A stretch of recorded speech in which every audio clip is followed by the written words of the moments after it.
天主教神學小問答264小德蘭福傳之友曾慶道神父問：耶穌從不炫耀自己的，為什麼天主教的禮儀常用很奢華貴重的制服器皿？答：天主子耶穌來到世上給我們謙遜的榜樣，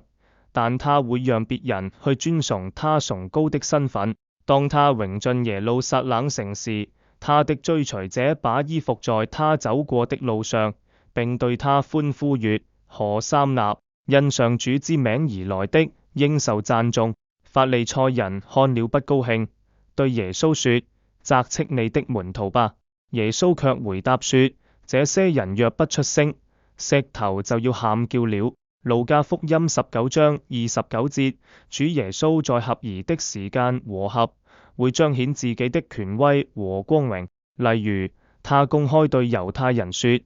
你們知道梅瑟這樣說，但我對你們說，這自比梅瑟更偉大的提示，不是他自我炫耀，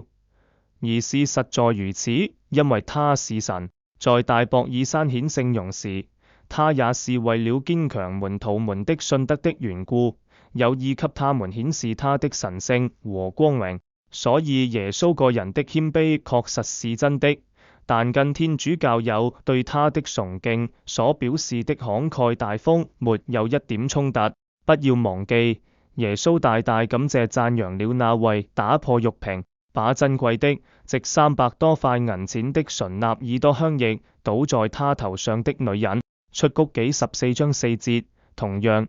窮人沒有能力慷慨大方，他們的禮儀沒有貴重的制服、器皿等的時候，天主一點也不會責怪。耶穌就十分讚賞窮寡婦為聖殿開銷奉獻的少少2文錢的那份慷慨的心。